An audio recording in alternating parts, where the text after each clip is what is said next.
Hey YouTube, your friendly neighborhood Natty here. My name is Matthew. If you're new here, I make videos mostly on martial arts and games. I like games too. But today's video, we're actually going to talk about the Ruger Single 6, particularly the old model. Now, there's not much to talk about just because a lot of the functions of an SAO or a cowboy gun was pretty much thoroughly explained in the SAO revolvers explained.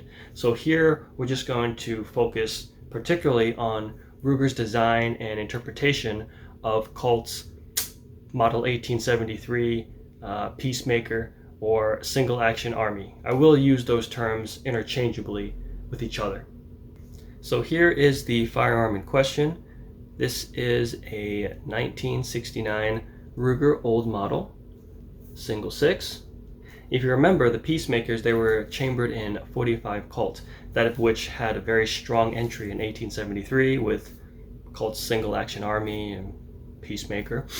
And that reputation would pretty much hold up until 1911. So if you remember, we had the Philippine-American War. I think that was it 1899? But that war went on till about 1902, 1903. And of course the issue there was that we were using .38 long Colt at the time, which was not very effective against the Moros people. They had some kind of special concoction of drug which made them bulletproof temporarily enough to kill our soldiers. And so of course we had gone back to the Colt Peacemaker in .45 Colt, which was able to put down those soldiers, enemy soldiers. And it pretty much regained favor. .45 Colt regained favor with our army, so much so that Colt even made a new service in 1909, which is a double action revolver in .45 Colt. But then 2 years later, in 1911, we would get the John Moses Browning 1911 and .45 ACP, which pretty much took the world at storm at that time, just like the Peacemaker took the world at storm back in 1873. So here is an example of a 1911 design. This is different than the I don't know if I had a different one. I had a Browning 1911 before this one. It might be a different one in my SAO Autoloaders Explained, but I did sell that one. That was a GI model, so it was based on kind of the design that was released in 1911. This is a fancier version. This is the black label from Browning in .22 long rifle, not in .45 ACP, of course, but this would have been the type of gun that the 1911 was released in .45 ACP. And .45 Colt and .45 ACP are very similar. I don't actually have any .45 ACP guns, but I do have .45 Colt cowboy guns, and this is what the bullet looks like for .45 Colt. You can see it's a very, very big bullet. And .45 ACP uses the exact same diameter, circumference, same bullet size. It's just shorter, and it doesn't have a rim here because, the bullet has to be held by the cylinder with that rim. .45 ACP doesn't have that rim. It was built for a different purpose, even though they have similar ballistics. And as you can imagine, being an autoloader, having to go from empty to a new magazine, it was very easy, very, very, very quick, a lot better, a lot more efficient than the, not just even the Peacemaker design, which again, I think I've shown you guys that before, where you have to kind of, check the rounds every time. It was faster than that. But even with the new service being known as the kind of double action revolver system, even that autoloader is even faster than that, because you run out and then you pop out, put in a new one. That autoloader is still faster than that. So as you can imagine, it really didn't take long for Colt to abandon a double action revolver design, much less the Colt Peacemaker design. They even said so that there would never be a post-World War II Peacemaker created. Now after World War II, going up until about mid-1950s to late 1950s, we were starting to see a high popularity of Westerns. America just really loved their Westerns.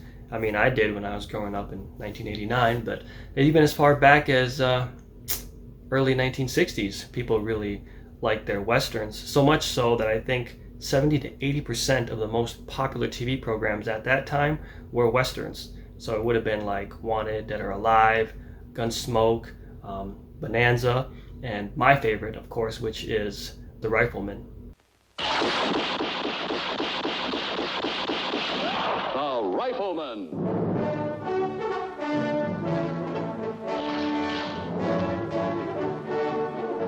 Starring Chuck Connors. Now, a main component of those westerns is, of course, the Colt Peacemaker. That would have been the gun at the time, so of course that's the firearm that people are watching on their television shows, the shows they love so much. And so the president of Ruger, which is Bill Ruger, he saw an opportunity there. You know, if the market really likes this design, then we should supply what the market wants, of course, which would be a very good decision. The sales were going very well, so much so that Colt would actually eat their words and begin to make Colt Peacemakers again after World War II, of course. Now, in regards to the old model Ruger Single Six, the firearm was released in 1953. In 22 long rifle, it was available in 5.5-inch barrel first, and then later on it was available in 4 5/8-inch barrel, 6.5 and 9.5-inch barrels. It had a rounded front sight and a flat loading gate. These would be known as flat gates and were made from 1953 to 1957.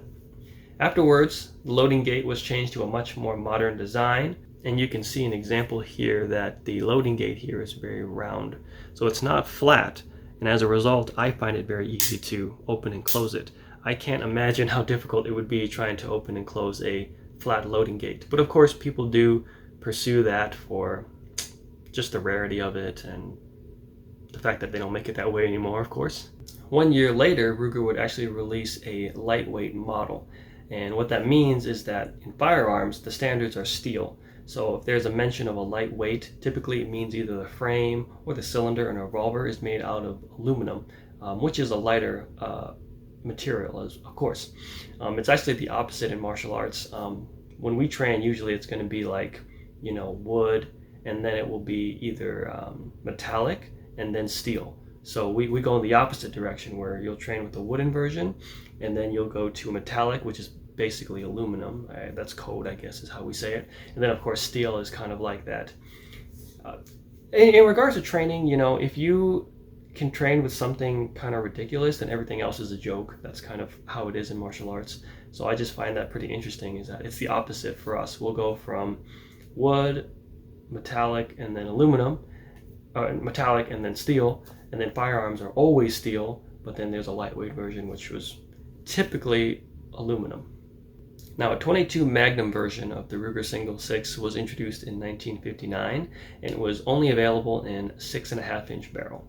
Now, in 1962, Ruger released a Single Six that was capable of firing 22 long rifle and 22 Magnum. It came with a convertible cylinder, available in all the barrel lengths I mentioned: 4 5/8, 5.5, 6.5, 9.5. My gun actually is the convertible model.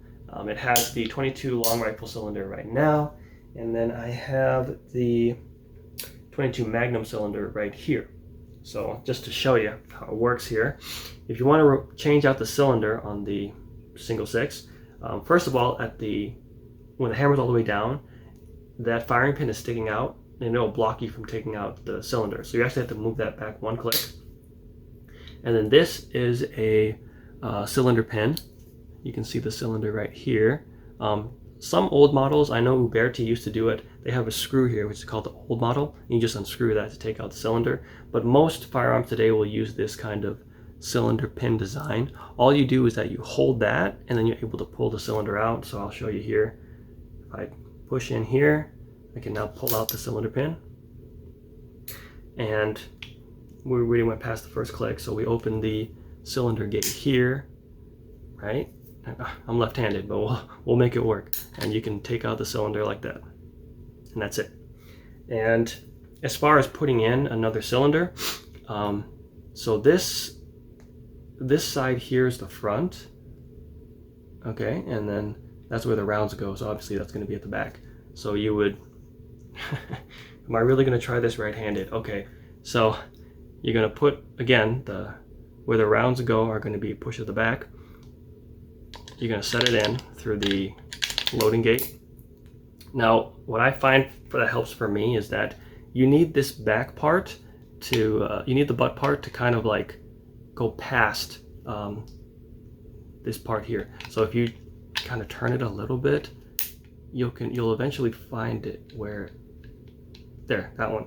So once you get that, then it's very easy to put in the cylinder pin, and there you go, it's done. And of course you check to make sure that it's, you know, it's workable.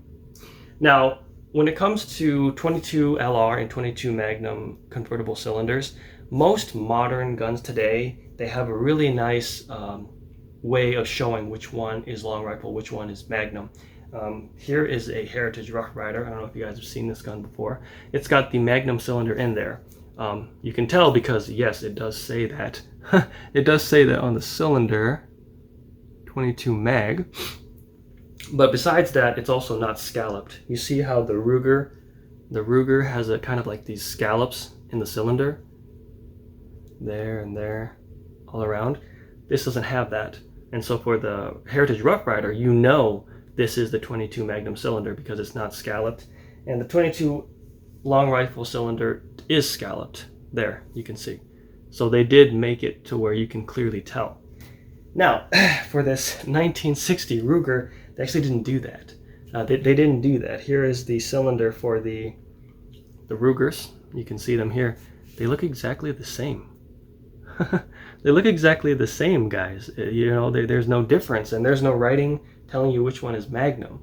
So that's a little annoying, but there is a way to tell.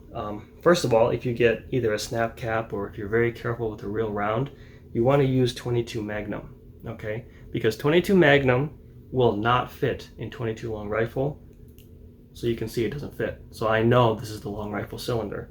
And obviously if I try to put it in here, it will fit, right? It's going to fit just fine. There you go. Okay. Now, you need a 22 Magnum to prove which one is long rifle and cylinder, because 22 long rifle doesn't prove anything. 22 long rifle is going to fit in the LR cylinder. Okay. It's also going to fit in the Magnum cylinder. Now, granted, it should be pretty loose looking. And to be fair, I'll tell you what, to be fair, you can kind of see that the Magnum cylinder is going to be wider. So if you look at them, right? If you look at them, I don't know how to make it. Basically, I can see that the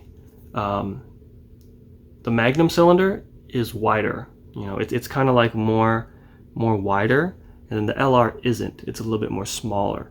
So even though LR fits in both, you can kind of visually see. But I still would prefer that, you know, manufacturers either leave an unscalloped cylinder as the 22 Magnum, or you can just laser it on there which one is 22 Magnum. I guess not a concern back in 1960, but still, I like Heritage's way of showing you the difference between the two cylinders. Of course, you never want to fire 22 long rifle in a Magnum cylinder. It's not tight, you know.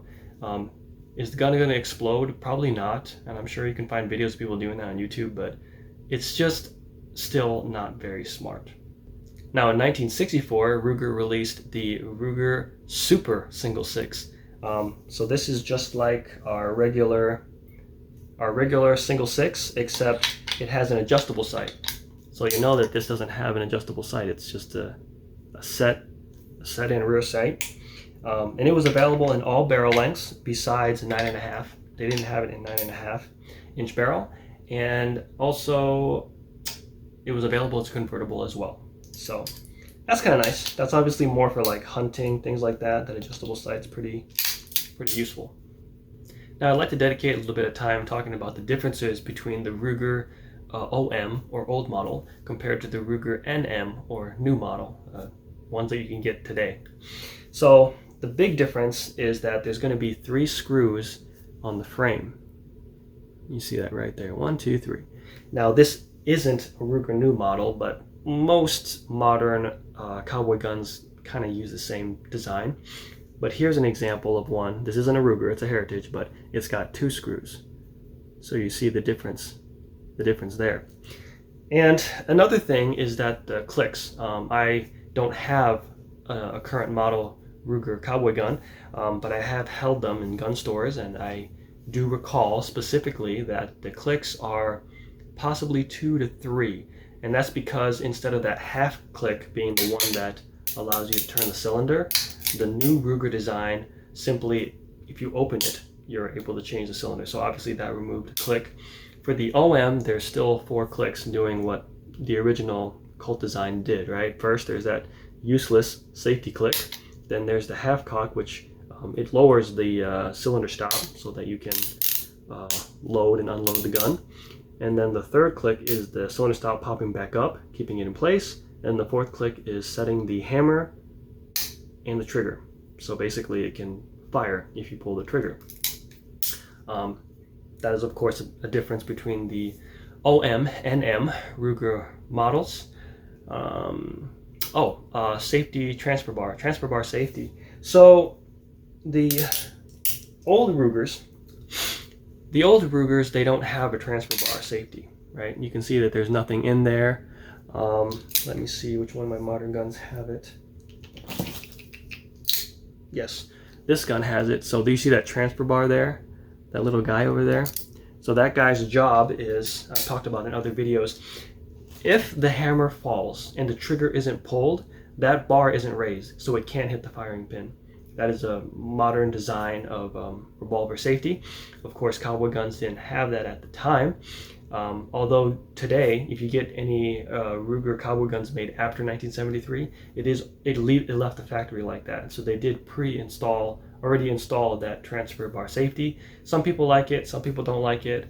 I watch a lot of cowboy movies, so I like my cowboy guns to be exactly like it was. I don't like it, but as far as is there a valid reason to hate it, honestly, no, not really. I think it's just a lot of cowboy fans taking it too seriously. Now, what else do we have? Streamlined method of reloading. Yeah.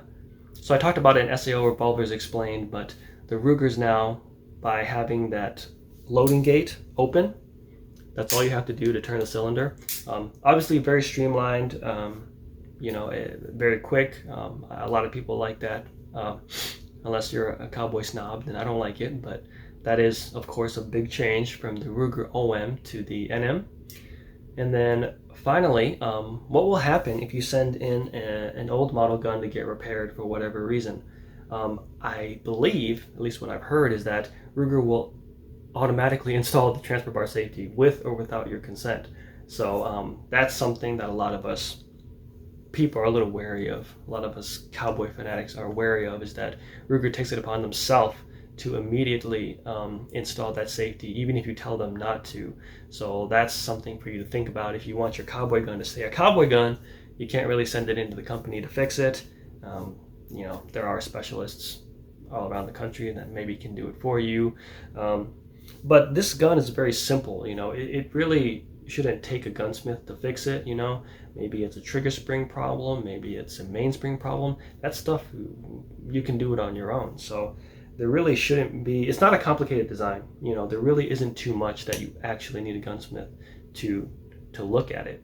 But that's something for you to keep in mind. If you want your own real cowboy gun, if it has to get fixed, don't send it to them. They will automatically put in the transfer bar safety. They'll give you all your old parts, and I think the thing is that it's optional. You can put it back in, but it's like, I don't know. I don't want to deal with the hassle of that, so I don't shoot this too much. I don't abuse this. I just want it to stay exactly how it is, just like how the cowboys had it back then. Next, I would like to talk about Ruger's design for the Peacemaker. They didn't just completely copy Colt. They actually added a couple things themselves in order to make the gun a little bit more reliable. So the first main thing is that the trigger spring. There's a trigger spring right under here, and Colt uses kind of like a leaf trigger spring. So it's it's very thin, actually. It's very thin. To me, it doesn't seem to be made out of a strong material, and I've had that break on me in several guns. I've had that break on, not this one, but I've had Rough Riders before this one, and that trigger spring broke on me. But when I replaced it with the wire spring, which is what Ruger uses, there was never a problem with the trigger spring. It never broke. So I think just going from that kind of really thin piece of metal, being easy to be broken, of course, going to a wire spring, so it's got a little bit more density to it, more mass to it. I'm sure it is possible to be broken, but after I've changed all my cowboy guns to that, I've never seen it. Never seen a trigger spring break after that. It's never happened. Another difference that the Ruger Peacemaker design from the Colt design is that their mainspring is actually a coil spring.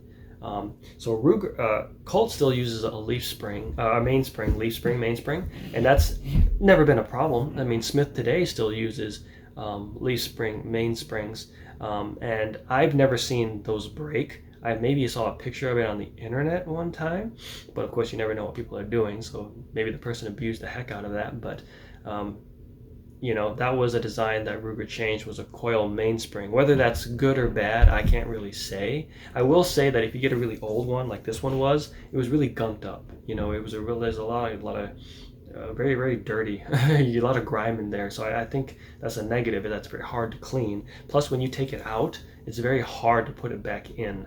Unless you have like a vise and things like that. Very difficult to put in, very difficult to clean, I would say.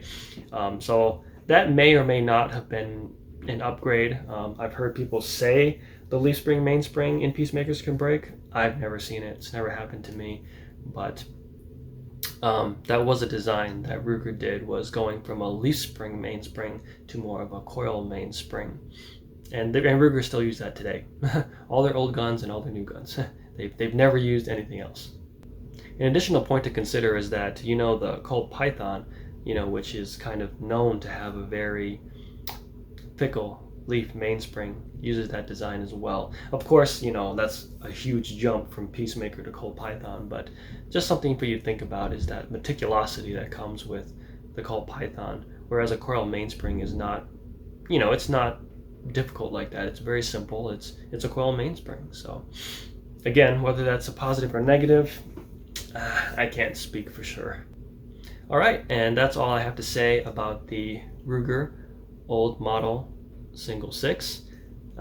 Again, I know we talked about cowboy guns and SAO revolvers explained, so there wasn't much to talk about except kind of the history of this gun, the design specifications, just being a good businessman and jumping on what the market wants and providing what the market wants. I do like this gun, but here's a funny thing. This gun, this Heritage, which is, not as higher quality, it's actually more accurate than this. The Rough Rider is actually more accurate than the old model single 6. Considering its age, it's like 60 years old, so fair is fair. But still, I really like it. I don't know, I guess I'm a very, historian guy. I like old stuff, So, I hope you guys enjoyed the video. Please don't forget to like, comment, subscribe, share if you want to. And I'll see you guys in the next video. So, you have a nice day now, okay? Bye. You learned martial arts! Martial arts, good!